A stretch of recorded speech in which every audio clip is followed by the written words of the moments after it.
Hoje eu vou continuar o vídeo passado em que eu falava sobre a homofobia que ocorria com o jogo The Last of Us 2, que aliás eu já zerei e é uma obra-prima. Um dos grandes pontos que eu queria falar sobre o que já aconteceu com muitas obras por aí é sobre o quão um nerd boomer conservador se irrita quando vê discussões sociais dentro de um jogo. Em The Last of Us 2 vi muita gente que, obviamente, nem ao menos jogou o jogo, falando besteira de que o jogo era cheio de ideologia política e questão social. Isso é mentira.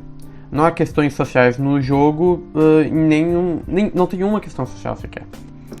Outras pessoas disseram que você colocar um personagem LGBT dentro do jogo é uma forma de forçar a sua ideologia de inclusão social. Ok, pode até ser isso. Mas qual o problema?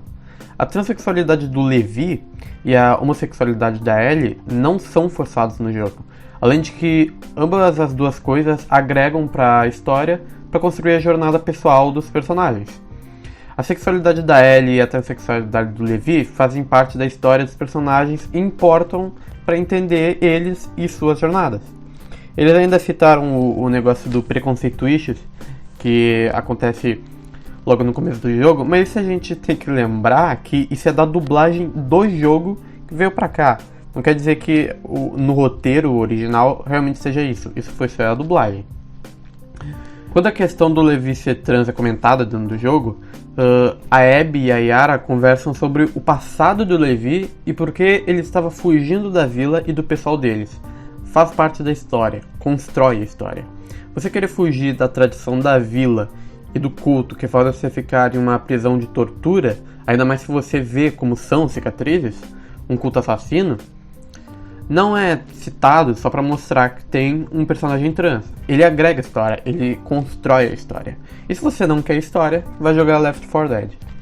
Quando você vê uma pessoa que se incomoda com obras que abordam temas importantes, diga-se de passagem como racismo, machismo e homofobia, essa pessoa ela tem um preconceito com esses seres humanos. Não é lacração, é história. Pra essa gente, um romance só é desnecessário se os personagens são gays. Ou os personagens são forçados por serem gays. Não, você não é homofóbico por não gostar de uma obra porque nele tem homossexuais. Você é homofóbico porque o seu ponto de crítica dentro de uma obra é porque há uma relação sexual nele. É muito normal você ouvir as pessoas dizerem que elas não são homofóbicas, elas só não querem lacração ou militância forçada dentro dos seus jogos, HQs ou etc. Mas como eu disse, se tem homossexuais, eles consideram forçado. O tema sobre a homofobia e sempre foi relevante dentro da cultura pop. Você trazer à tona questões sociais que são importantes na sociedade atual não é lacração e nem forçação, é história e é arte. Desde sempre, filmes, jogos, HQs, séries, sempre tiveram questões políticas e sociais da época. Um grande exemplo disso é Watchmen, que é a HQ mais cultuada da história e que é extremamente política. Ainda falando do Alan Moore, a gente tem a clássica V de Vingança, que expressa todos os sentimentos anarquistas do Alan Moore diante de uma sociedade que ele acreditava ser fascista. Eu posso citar até mesmo jogos com questões políticas, como, por exemplo, todos os jogos da Rockstar, Metal Gear Solid 5, todos os Call of Duty Battlefield, BioShock, The Division, Far Cry 5, enfim. A política e a arte é algo que sempre deram certo juntos, porque a arte é muito diversa, ela não precisa ser só o quadro da Mona Lisa ou uma pintura cristã. A arte é a expressão do sentimento em meio ao visual. Filmes, jogos, HQ são e sempre serão arte. A política dentro disso serve como um meio de protesto que acaba agregando a história e formando ela. As pessoas que não gostam de política nos games, na verdade elas não gostam das suas ideias contrárias nos games.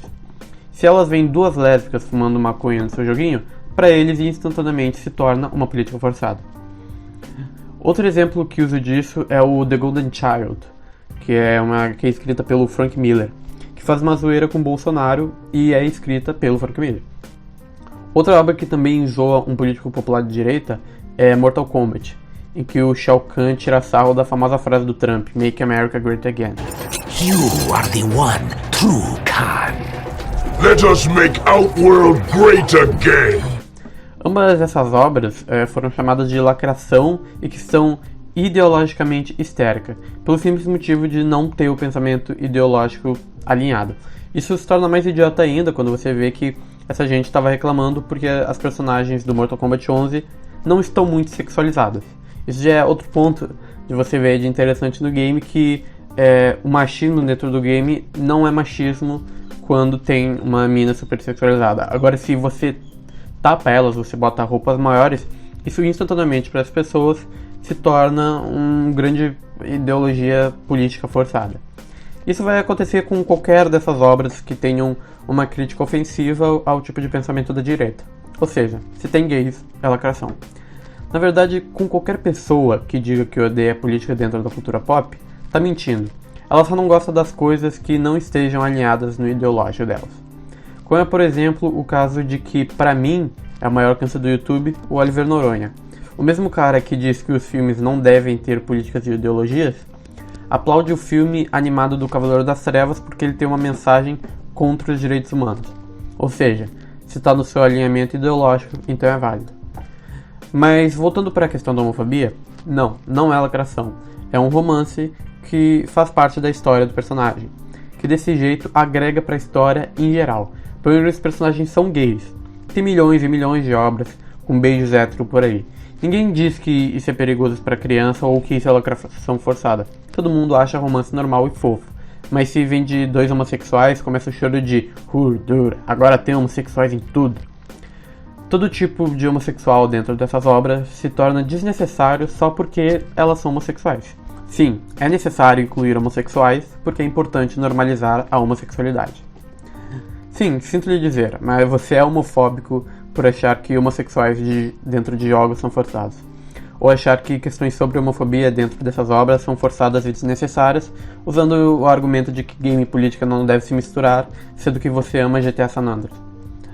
A política é importante dentro da cultura pop. A discussão sobre homofobia é importante porque é uma forma que gera protestos.